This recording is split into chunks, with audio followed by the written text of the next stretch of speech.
जी students, तो आज हम चैप्टर नंबर 1 के न्यूमेरिकल स्टार्ट कर रहे हैं। उम्मीद है आप अपने इसको अंडरस्टैंड करने के लिए सबसे पहले अपनी कॉपी पेंसिल अपने पास रखें और ताकि आप साथ साथ नोट डाउन करें और आपको फिर इसको समझना आसान हो जाएगा। तो स्टूडेंट्स लीजिए स्टार्ट करते हैं न्यूमेरिकल नंबर 1। जी तो हम स्टार्ट कर रहे हैं न्यूमेरिकल्स। कौन से? Chapter number 1।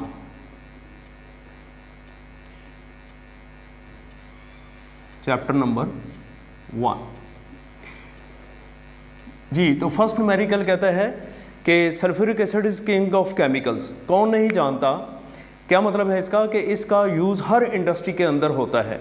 कहता है कि अगर आपके पास इसके 5 मोल्स हों तो 5 मोल्स का मास कैलकुलेट करके दिखाएं।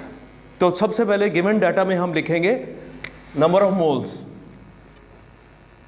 डाटा इसका क्या लिखेंगे जी? नंबर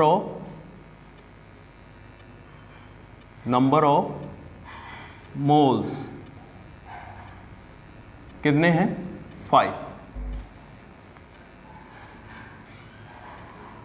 तो ये है नंबर ऑफ मोल्स कितने हैं जी? 5। और कहता है कि इसके 5 मोल्स का मास कितना होगा। तो हमें मास कैलकुलेट करना है। तो मास ऑफ 5 मोल्स ऑफ H2SO4, ये क्या है? अननोन है जी। तो मास अननोन है 5 मोल्स का सल्फ्यूरिक एसिड के। तो अब हम क्या करेंगे? मोलर मास हम इसका लिखेंगे मोलर मास ऑफ H2SO4। तो मोलर मास हम कैसे लिखेंगे? देखें, एक हाइड्रोजन का मास कितना होता है? 1। तो 2 हाइड्रोजन का कितना होगा? 1 के साथ हम 2 को मल्टीप्लाई कर लेंगे। प्लस सल्फ्यूरिक एसिड का कितना है? एक सल्फ्यूरिक एसिड है, इसका मोलर मास एटॉमिक मास कितना है? 32। तो यहाँ पे हम 32 लिख लेंगे। और साथ में अब ऑक्सीजन का मास कितना होता है? 16। ये एटॉमिक मास कितना है? 16। नंबर ऑफ एटम्स कितने हैं? 4। तो हम सबको इनको सॉल्व करेंगे तो ये आ जाएगा 98 ग्राम पर मोल। ये आ जाएगा 98 ग्राम पर मोल। तो ये आ गया क्या हमारे पास? Molar mass. तो अब आपने कैलकुलेट क्या करना है जी? Mass of 5 moles of sulphuric acid. ये 5 मोल गिवन है। तो अब आपने क्या करना है? नंबर ऑफ मोल्स वाला फार्मूला यहां पे लगाएंगे। तो formula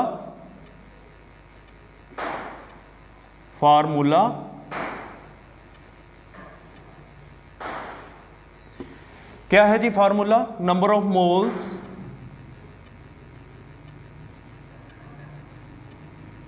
is equal to mass of substance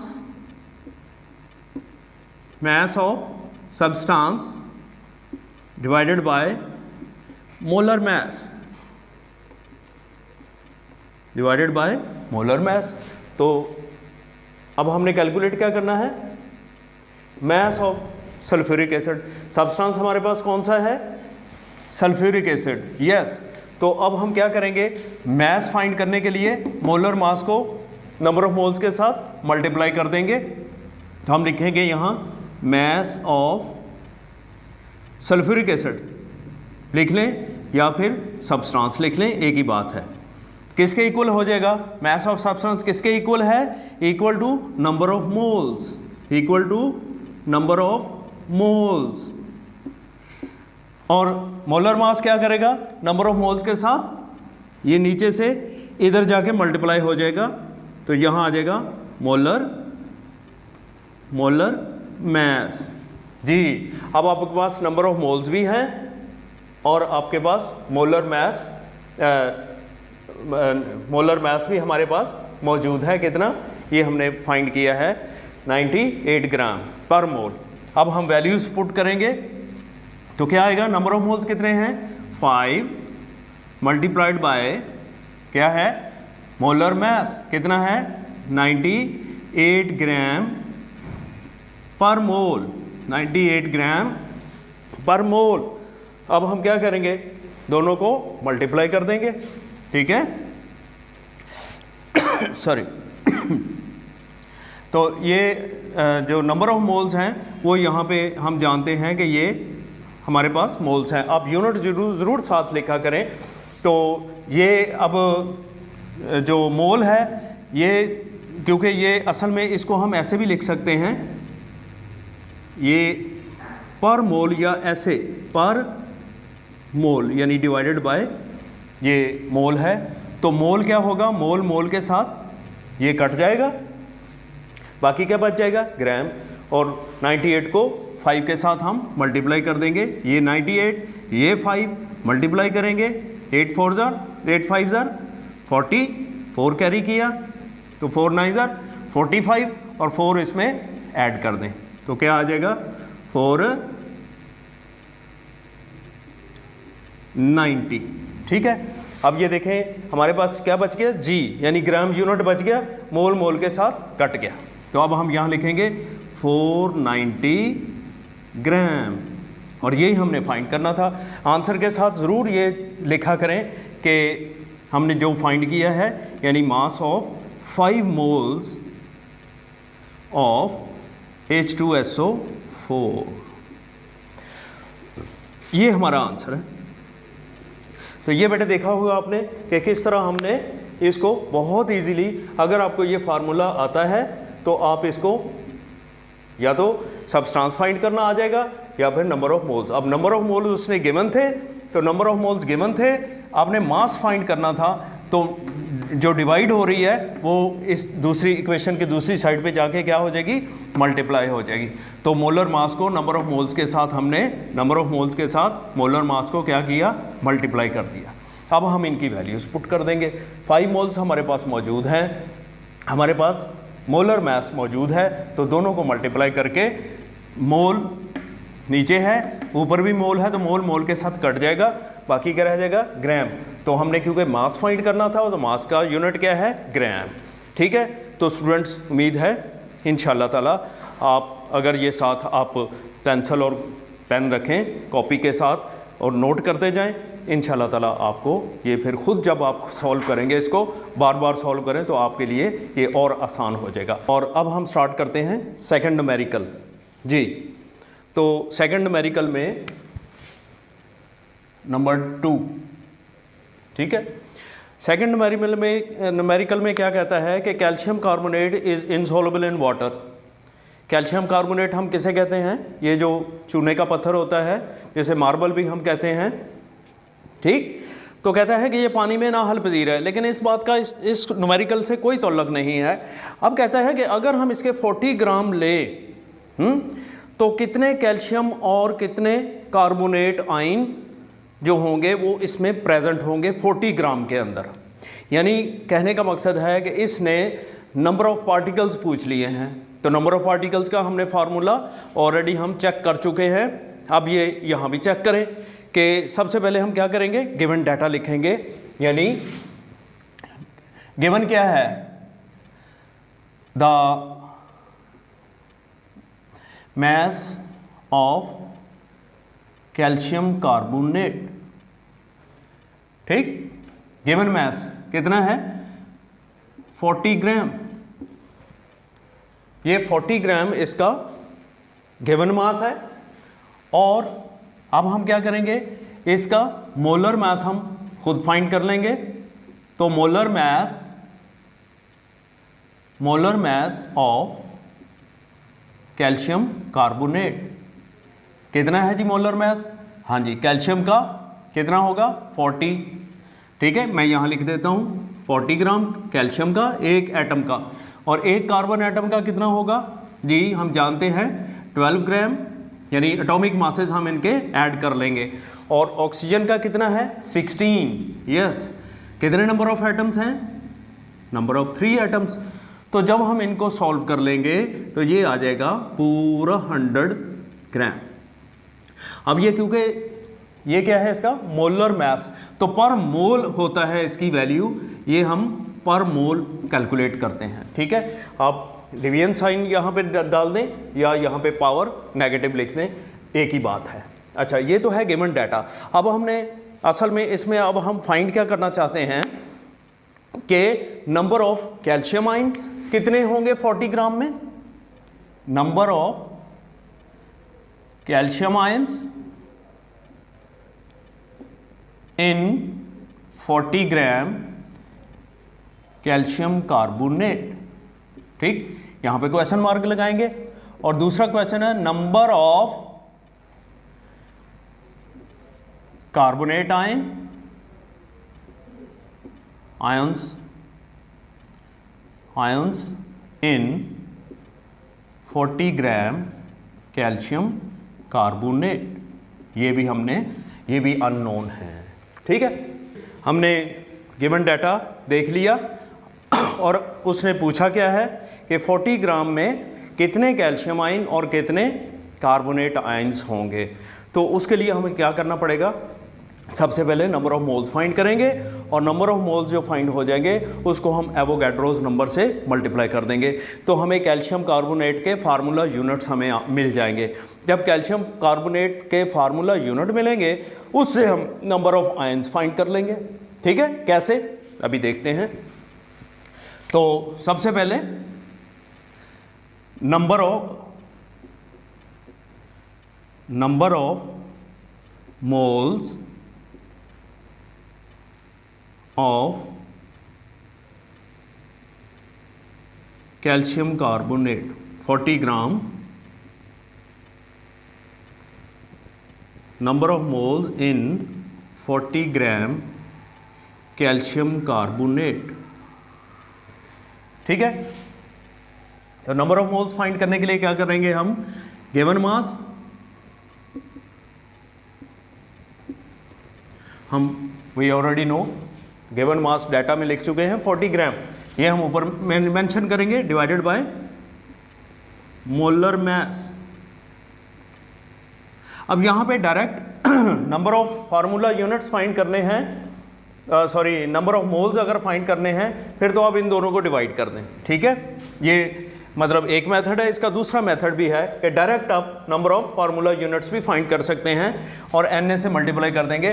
वो फिर अब ज़रा कॉम्प्लेक्स हो जाएगा, आगे जो न्यूमेरिकल आएंगे उनके अंदर मज़ीद हम इसको दूसरे मेथड के साथ भी सॉल्व करके देखेंगे। तो अब गिवन डाटा क्या है, यहाँ पे गिवन मास कितना है मैं यहाँ पे लिख देता हूँ जी। गिवन मास कितना है 40 ग्राम, ठीक, और मोलर मास कितना है 100 ग्राम पर मोल, 100 ग्राम यहाँ पे पर मोल।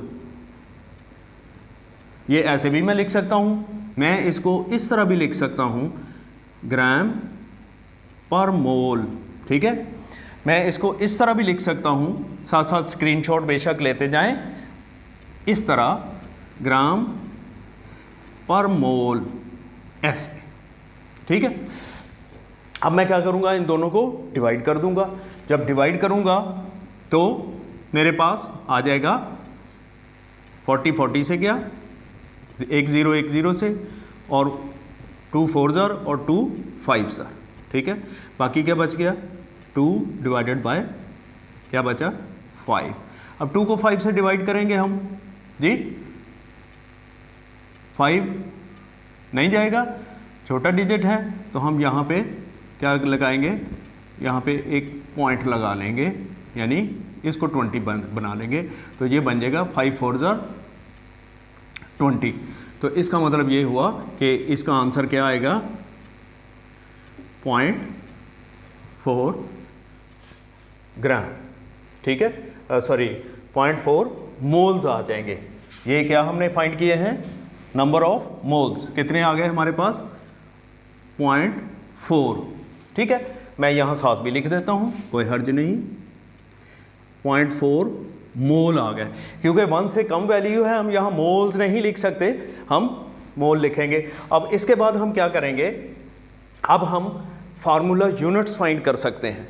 ठीक है, यानी नंबर ऑफ पार्टिकल्स फाइंड कर सकते हैं। तो नंबर ऑफ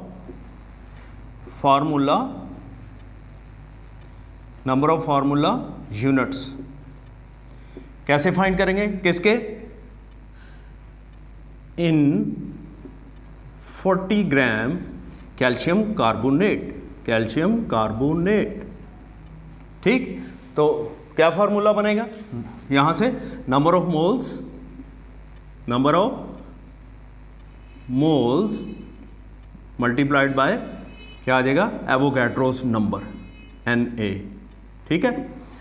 अब मैं ये दोनों वैल्यूज मेरे पास मौजूद हैं। Na क्या है, एवोगैड्रोस नंबर यानी यूनिवर्सल कांस्टेंट है, और नंबर ऑफ मोल्स क्या है वो हम फाइंड कर चुके हैं, ठीक है। दोनों को मल्टीप्लाई कर दें, ये आ जाएगा 0.4 मल्टीप्लाइड बाय, यानी ये क्या चीज़ है, मोल्स आ गए, यानी यूनिट साथ आप लिखें, और साथ में क्या है, एवोगैड्रोस नंबर 6.02 इंटू 10⁻23, ठीक है। तो अब ये हम क्या फाइंड कर रहे हैं, फार्मूला यूनिट्स। तो 0.4 को ये 6.02 से मल्टीप्लाई कर दें, यहाँ पे 6.02 मल्टीप्लाइड बाय 0.4, ये डिजिट पूरे करने के लिए मैं जहाँ 0 लिख सकता हूँ, 2 0 0 0 0 0 0 और 6 0 0 0, ठीक है। अब पॉइंट के साथ मैं दूंगा 4 2 0 8, 4 0 0 0 और 4 6 0 24, ठीक है बेटे। यहाँ पे आ गया 2 8 0 2 4, ठीक है। इसका मतलब ये हुआ कि ये आ गए टोटल फार्मूला यूनिट्स, ठीक है। स्टूडेंट्स यहाँ पे अब हम पॉइंट कहाँ लगाएंगे, ठीक है। ये कितने डिजिट हैं, पॉइंट से पहले 1 2 3 4, यहाँ हम लिखेंगे 1 2 3, ये 4, तो 4 के बाद मैंने यहाँ क्या लगाया, पॉइंट लगा दिया, ठीक है। अब ये कितनी वैल्यू आएगी, मल्टीप्लाई बाय ये 10 रेज़ टू द पावर, मैंने सिर्फ इस वैल्यू को और इसको अभी मल्टीप्लाई किया है, ये देख सकते हैं आप। अब आंसर क्या आया, 2.4, ये 0 है, इधर 8 है, 5 से बड़ा डिजिट है, तो यहाँ हम 1 को कैरी करके यहाँ 1 बना सकते हैं, यानी 2.41 आ जाएगा, ठीक है। और multiplied by 10 raise to the power 23 साथ एज इट इज़ आ जाएगा। क्लियर हुई ये बात, ये वैल्यू को मैंने मल्टीप्लाई नहीं साथ किया था, इसको और इसको बस किया और ये वैल्यू इतनी आ गई। अब ये क्या आ गया, नंबर ऑफ फार्मूला यूनिट्स,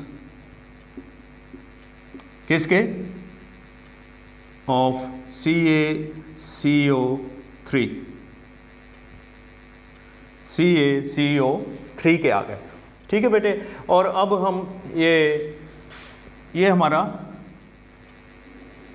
अभी पहला आंसर है। अब हमने फाइंड करने हैं क्या, नंबर ऑफ कैल्शियम आयंस और नंबर ऑफ कार्बोनेट आयंस, इनको अब हम बारी बारी कैलकुलेट कर लेंगे।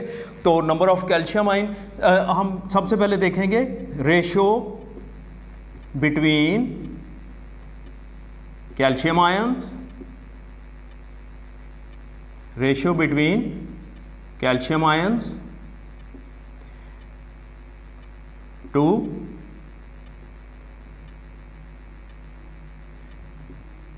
And carbonate ions. जी, दोनों के दरम्यान रेशो कितनी है हम जानते हैं, फार्मूला क्या बता रहा है, Ca और CO3, कैल्शियम और कार्बोनेट, ये दो आयन हैं, दोनों के दरम्यान रेशो कितनी है, 1:1। क्लियर। अब हम बता सकते हैं कि दोनों के दरम्यान जो रेशो 1:1 है, इसका मतलब calcium, number of calcium ion भी इतने ही हैं, और नंबर ऑफ, यहाँ पे मैं लिखूंगा number of calcium ions, number of calcium ions equal to same 2.41 into 10⁻23। जितने कैल्शियम आयन हैं उतने ही कार्बोनेट आयन हैं, तो मैं यहाँ लिखूंगा number of carbonate ions, number of carbonate ions equal to 2.41 into 10 raised to the power 23। बस ये हमारा असल रिक्वायर्ड आंसर है, जो पीछे बुक के पीछे भी दिए हुए हैं ये वाले आंसर, तो वहाँ से ये टैली कर सकते हैं। तो ये था हमारा न्यूमेरिकल नंबर 2। इसको हम थोड़ा सा इसका रिव्यू देख लेते हैं कि क्या हमने किया। सबसे पहले उसने कहा कि कैल्शियम कार्बोनेट पानी में सॉल्युबल नहीं, तो ये सबको पता है, लेकिन इसका न्यूमेरिकल से कोई लिंक नहीं। असल जो चीज़ है वो गिवन मास है।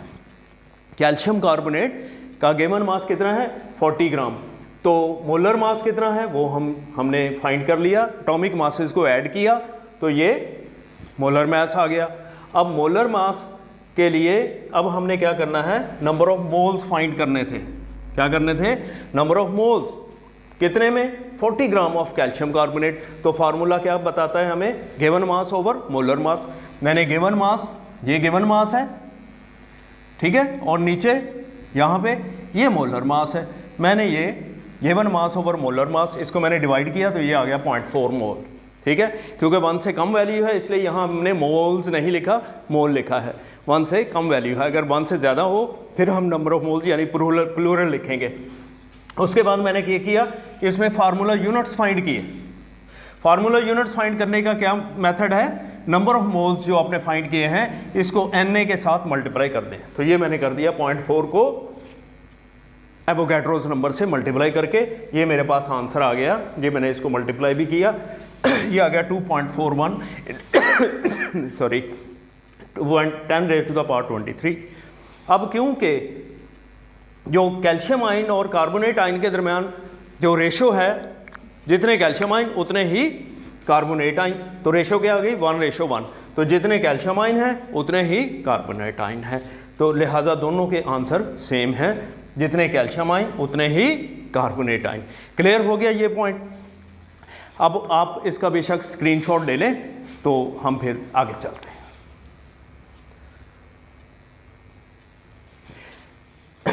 जी क्लियर हो गया?